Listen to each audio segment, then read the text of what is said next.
Life Reflection, Chapter 15. We're going to talk about YouTube. I guess my whole history with YouTube, as well as like before I started doing it myself, and when I actually first started, and when I actually started taking it a bit more seriously, the break in between, and then where I am now. So this is going to contain some stuff that I've never talked about before on my channel, since I have actually made a good amount of videos about my YouTube journey before. I just want to clarify that there will be stuff that's new in this one.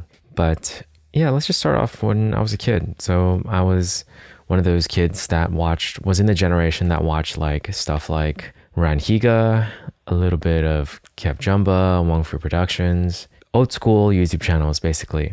Some that don't really make content anymore. Yeah, I also really love Quest Crew when I was younger. So I still love them now, but like they're not really a thing anymore. But back then I would watch Dietrich's channel often, and Steve Terada's YouTube tutorials for breaking and tricking. So yeah, I watched a lot of stuff related to that, actually, tutorials related to stuff I was interested in. I think once I got into college was when I started watching channels like MKBHD, like Marquez Brownlee, his tech reviews and all that stuff. And in more recent years, I've been watching like Johnny Harris. I think his journalism videos are very well edited and interesting. And Kurt's Gazette, I watched them when they were still like on the rise. And there was one channel that was actually pretty influential on me, I guess. It was right after I finished college and was doing the whole self-improvement stuff. That's another episode that we're going to talk about that. But basically what happened was I got influenced by that, and I read a lot of self-improvement books, and I also got a lot of summaries through a YouTube channel called Fight Mediocrity. And I think also seeing him do the whiteboard stuff and seeing a different friend use it as well, I asked, what is this program? How do you use it? And that's when I found out it was VideoScribe, and I used that program to create a lot of my whiteboard animation videos. So that channel was also pretty influential, and it stopped at a certain point. I think it got back on, but I don't really watch it anymore since I've been out of the whole like self-improvement thing. Although I still do watch some Ali Abdul, not too frequently, maybe like once in a while, like here and there. I mean, these days I don't watch anything because of the fact that I'm on the Zero Entertainment Challenge, but definitely I watched a good amount back then. I'd say I was definitely primarily watching YouTube. Like people would go on TikTok or Instagram or any of the other stuff basically, or Netflix or anything where you watch entertainment, and I would primarily be on YouTube is where I was at. Although I did watch a good amount of movies and TV shows. So I guess technically but I'd say overall in my lifetime, I've watched more YouTube than anything else, just because, I guess I just really enjoy it overall. Like it's fun to watch things that people create, and everyone's creativity and just ideas are inspiring. So that was sort of like my watching history. In terms of when I got started, I actually started posting before 2017. I posted around, I think I would say near the end of college for me, so around 2016. And what I posted was basically just me doing stuff like breakdance, tricking, the stuff that I was interested in and that I wanted to progress in. Interestingly, I'm posting videos like that again, but this time it's like for Japanese or for something else related to progressing and documenting my progress. I'm also making videos about physical activities still, like just calisthenics in general. So there's a lot that from back then that I still technically do, but just like in a better way and in a more experienced way, basically. But I don't quite remember exactly what got me started, actually. It sort of was just a thing where I was like, okay, I want to get better. A lot of these tutorials tell me to like record myself so I can get feedback, which is a really, really like great piece of advice, by the way. If you're doing anything at all where you're improving with a skill, it's a good idea to record it, because you can watch it back and see how you did the skill, and it's very good feedback. So that is what I did, and I decided to just post it on YouTube. So I think that's pretty much it. Like I just followed that feedback, recorded myself, and posted it because that's basically what got me posting on YouTube in the beginning. And then the main story happens where, I get with some friends, or my best friend from high school and then my cousin. So it's not friends, it's just, technically my cousin is my friend too. So yeah, it's friends. But those two I tried to work with to do some YouTube stuff. This is the main story of how Dreamlit started. We were brainstorming names. We came up with Dreamlit. It took a while, but oftentimes we would just not really work on things. We would meet often, but it was primarily just to play and have fun together versus actually doing something. It's back in the day where we didn't really have experience doing much of work because it was right after college for me. I actually started working around that time though, but it was still a phase where we weren't used to the idea of there was no sense of urgency. There was no sense of this is something you have to do. It's more we're just messing around, playing and trying things, even though technically I would try my best to talk to them and be yeah, do you really want this? Do you really want to do this? And they said, yeah. But sometimes people say things and they don't really, they might mean it. They mean it, but it's they don't have the habits or the system in place that makes them actually do the thing. For instance, me, I mean a lot of the things I say, but I still had a lot of bad habits that prevented me from being as fast as I did. The timelines that I wanted to reach, I did not reach because of my bad habits. Even though I technically did work on this stuff, it was just slow. So yeah, I think due to that is the primary reason why we failed as a group, is just because we didn't have the habits in place. We didn't have the familiarity with the process and how it goes and everything like that. And we sunk too much time in just doing things that were not the actual thing. That's why I think having a group where everyone is already experienced and everyone has their own sort of, not just drive, but their own system of how they do things, their own self-sufficient, self-maintenance, you don't have to worry about them, they'll do the thing type of system in them. If they have that, that's good, because with that, you can actually rely on the fact that something will be done. Basically, the best group, the best team, in my opinion, are people who can function on their own without any team. It's kind of ironic in a way, but it's having very, very strong individual units. And when they come together, there's a lot of synergy. It isn't everyone cannot do their own thing separately. Only when they come together is when it becomes this really good chemical mix. It's not like that. It really is everyone as an individual has their own, can do their own thing. So that's just based off of my experience for YouTube, to why I believe that. I'm sure there are some people who definitely can shine as a unit versus an individual, but for the most part, the people that I personally would want to work with are people who are self-sufficient, at least for now. I don't know how that would change in the future. But anyways, long story short, for that, it didn't work out, even though it was fun and I tried my best. I was always very keen on making it oh, let's make all of us equals. Let's have, what's your idea? What's your idea? What's my idea? We'll introduce it. We'll try each idea. We'll play different roles. You'll be the director of this video. I'll be the director of this one. You have to write the script for this one because it's your vision. We act in it. This whole sort of process that I came up with, where it was a rotation of ideas and people in charge and stuff like that. But I think the whole time I sort of didn't really have faith in us, because it just felt like I had to carry the group, basically.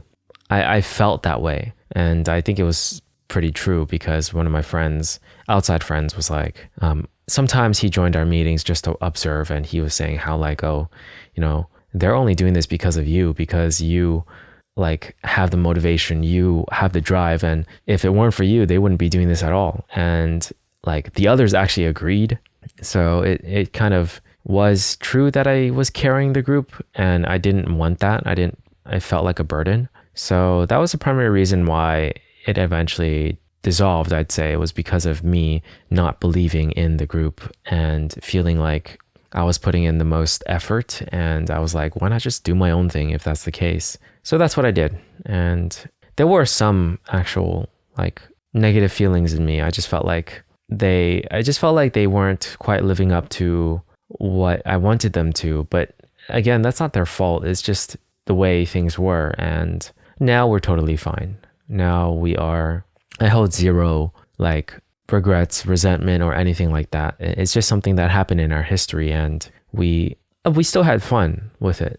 And I still appreciated them for trying to do it with me. But now, like after that, just making the whiteboard videos, and I was pretty motivated, I'd say. In the beginning, I was like, I really want to make this stuff. It was fun. It was like a new process. It felt like, it took me 3 weeks just to make the first video. And then from there, I just kept doing it until I can make like a video in a day, possibly if I spent the whole day on it. But there were some videos that I made, like the Batman video, 7 Habits of a Effective Batman or something is what I called it. And it took so long to create that one video, like around maybe like 50 hours, I'd say, for the whole process. And it was not even that, the video wasn't even watched like all that much, but I went all out. I was using After Effects, doing some animation stuff, doing things I never knew how to do before. So it was somewhat of a fun process, but it just felt so tedious to edit and stuff like that. That video was definitely crushed my spirits in some ways, because it was just so taxing to complete. But eventually I would, again, the main story, make a video that blew up, and I started making a lot of tutorials and all that stuff instead of talking about my thoughts, and that's what led me to burnout. And looking at it from an outside, or like now that I've been away from it for a while and seeing it from like this bigger picture, it honestly isn't that big of a phase. 2 years, yes, it is a long time, and you can achieve a lot in 2 years.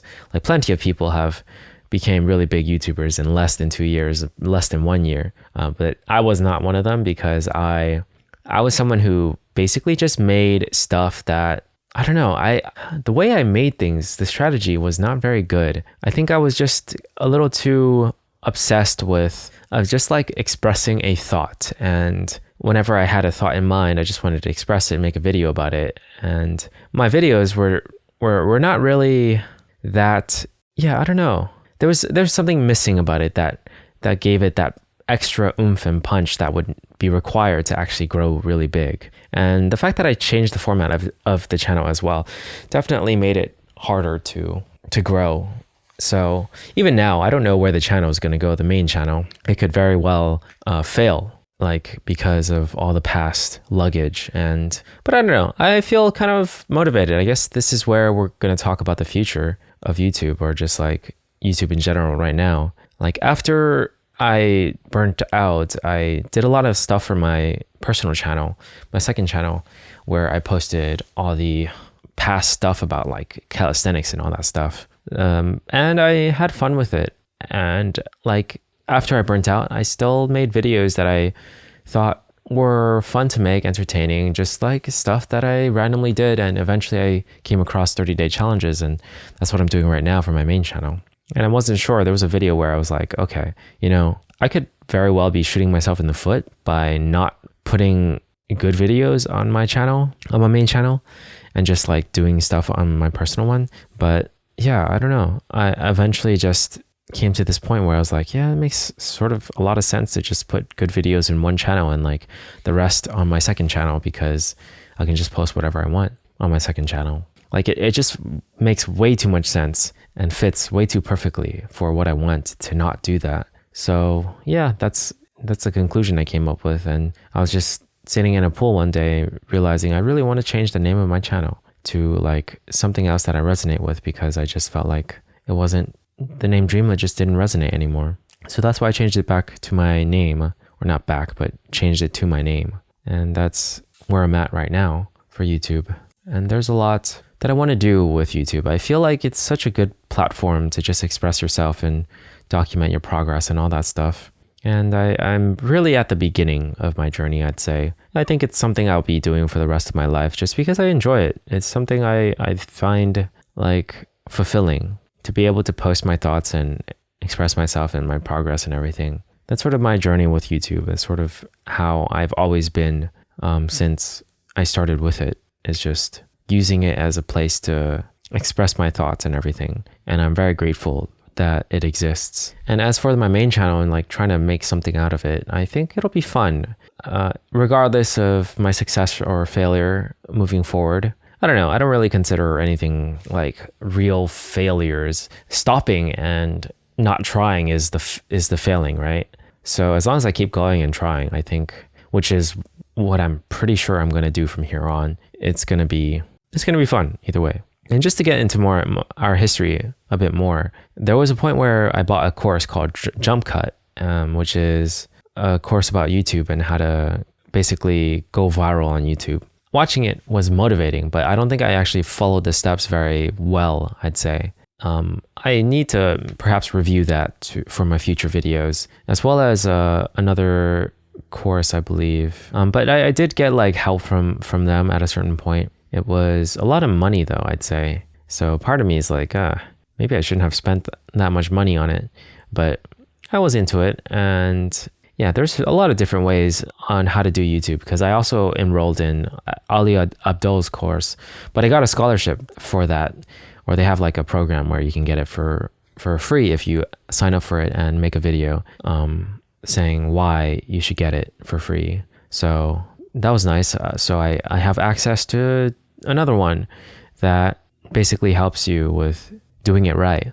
So I have all the knowledge. I mean, you don't even need to pay for any of the courses. There's like, I feel like at this point, YouTube, like there's so much information on how to do it correctly and how to get like views and stuff like that. It's really a matter of like actually sticking to the plan or sticking to what you're taught and executing. You really don't need a course for it. It is helpful for it to be organized in that way and for the content to be delivered in a good way. But yeah, I still think that for YouTube itself, like you'll be fine if you just stick to those golden rules of like, you know, edit well, make the topic very, very like as interesting as possible as you can, make your titles and thumbnails, which are super important, like as clickable as possible without being like actual clickbait. Like legit bait is what Veritasium calls it. And I think that's what I would want to call it as well. Like you make it super clickable while still delivering on what the thumbnail says, instead of like a clickbait where it's like thumbnail and title and all that stuff doesn't match the actual content. But yeah, that's pretty much everything. I feel like we've gone through quite a lot. We've sunk in a lot of hours for YouTube, basically. A lot of what I do has been based around YouTube, like learning how to create videos, getting my first camera in 2020. It was actually the end of 2019, but I didn't really use it much so I got a lot of practice, and yeah, just eventually created courses like Skillshare and for Skillshare and Udemy, and just, yeah, there's so much stuff that was just based around YouTube that started because of YouTube, I'd say.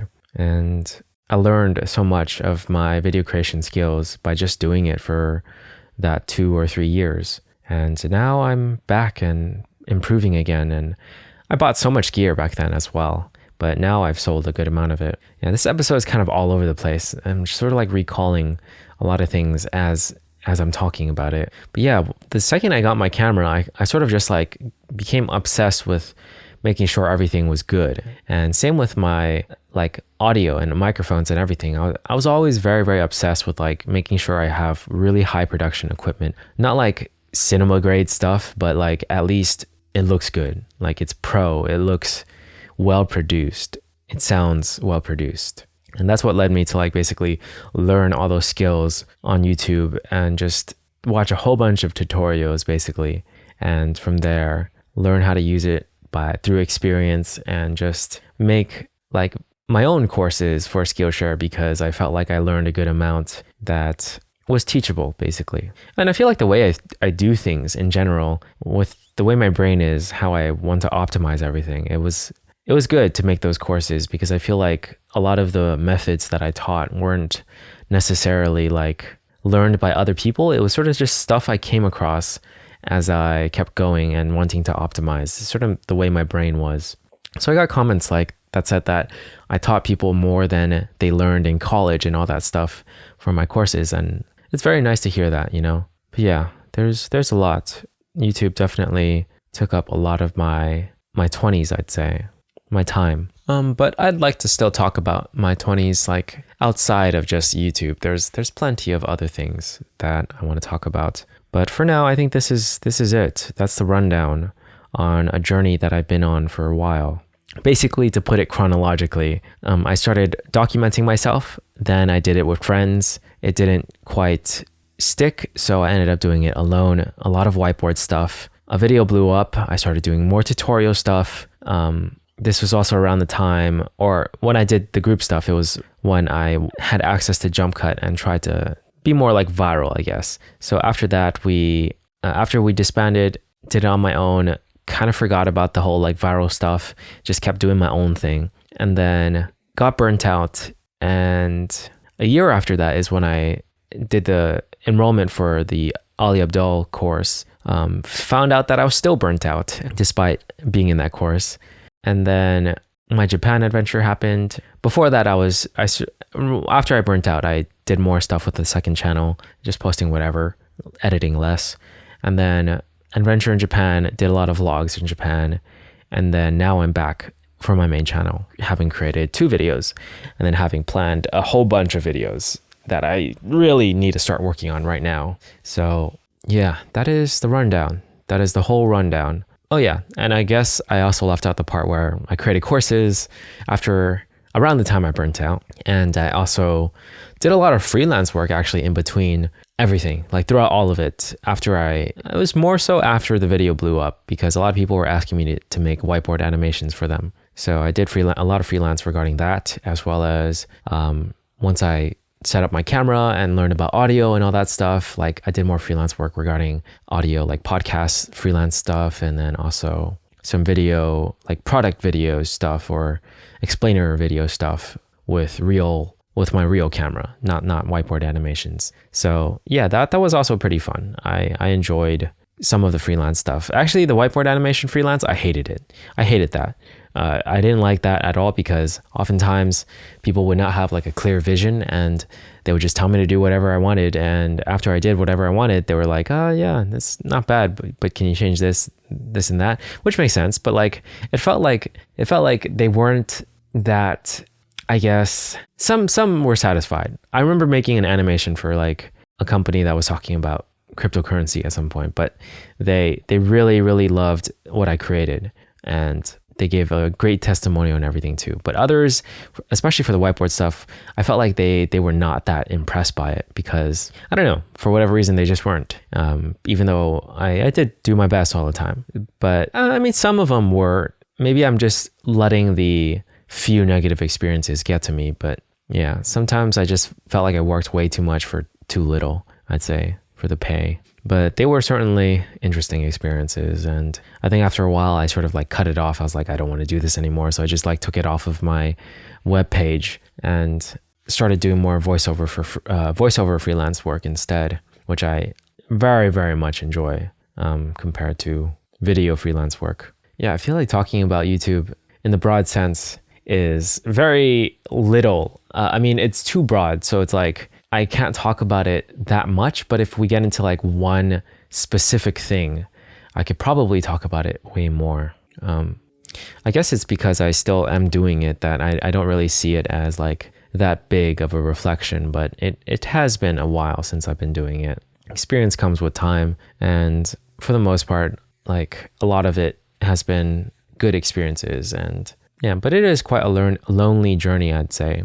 Oh yeah, there's like a whole section I totally missed as well. So there was a channel I started a while back that was talking about like reviews on TV shows that I liked, like The Flash or CW, Green Arrow stuff. So eventually I brought my friend on for that, and we started doing reviews basically. And then another friend joined, and then another one, and then another one. And it was 5 of us just doing fun stuff, talking about mainly just entertainment stuff, and it was fun while it lasted, for sure.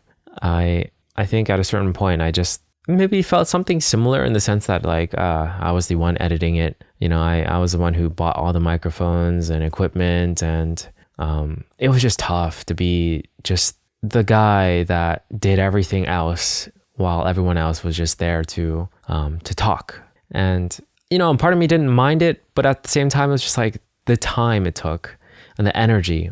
And some others tried for sure, and I really appreciated it. But like the lack of experience made it so that I basically had to answer a lot of questions. I had to like teach a lot and all that stuff. And yeah, I'm fine with it. But again, it was just a lot of time and effort that was spent towards that. This was like all the while I was doing my own thing for YouTube as well. So that was a whole other YouTube experience that was fun for sure. But yeah, a lot of good moments, a lot of creativity of us just brainstorming a lot, having meetings where we brainstormed and talked about things, recorded things, edited, posted, yeah, I enjoyed it. It was fun. That at the very least wasn't lonely, but it was just a lot of work, a lot of work. That's probably why I got like pretty good with editing in general for audio and understood a lot of things, because I just did it so much. There's so much high volume in terms of like spending so much time in editing. That's one of the reasons I burnt out again. But yeah, I'd say that stuff was super fun. And podcast stuff as well, just trying to do my own thing and record with other people. I think for a while I was just lonely and I just wanted to make stuff with other people. But nowadays I'm okay with just making things on my own. I think eventually I want to move towards like making stuff with other people, since I find it like enjoyable and it's good memories as well. But for now, I don't mind sort of just growing as an individual. But yeah, it's very, very difficult to reflect on something that is so broad, I guess, that's so unstructured. But that was about it for all things related to YouTube. I think we'll probably touch upon it again in the future, just because it's so tied to what I've been doing. So, but that was the overview, basically. And that was a very scrambled overview. But yeah, that's going to be it for this one.